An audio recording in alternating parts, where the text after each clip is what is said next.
আপনি তো সাহারি খেতে উঠেন, আপনি জানেন ওই সময়টার দাম কত? আমরা বেশিরভাগ মানুষ জানি না ভোর রাতের এই সময়টার দাম কত।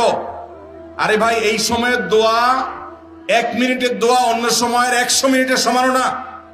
অন্য সময়ের 100 মিনিটও এই ভোর রাতের 1 মিনিটের সমান না। এত মূল্যবান সময়।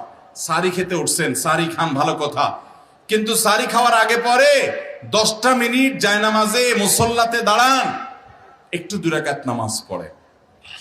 এই সময়টা দোয়া কবুল হয়। আল্লাহ ডেকে ডেকে বান্দাকে দেন। একটু হাত তোলেন, চেষ্টা করবেন তো ইনশাআল্লাহ? সাহারি খেতে উঠে দোয়া করবো তো ইনশাআল্লাহ?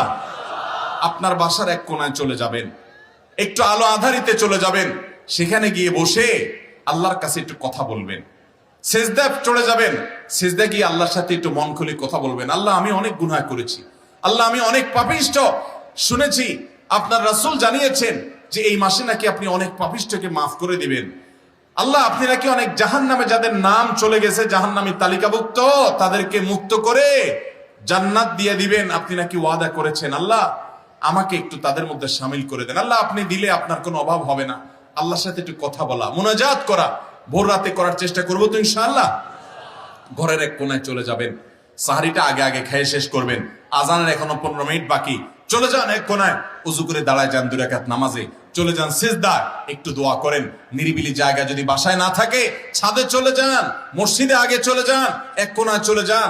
এই সময়ের 10টা মিনিট অন্য সময়ের ঘন্টাকে ঘন্টার চাইতে মূল্যবান। চেষ্টা করবো তো ইনশাআল্লাহ?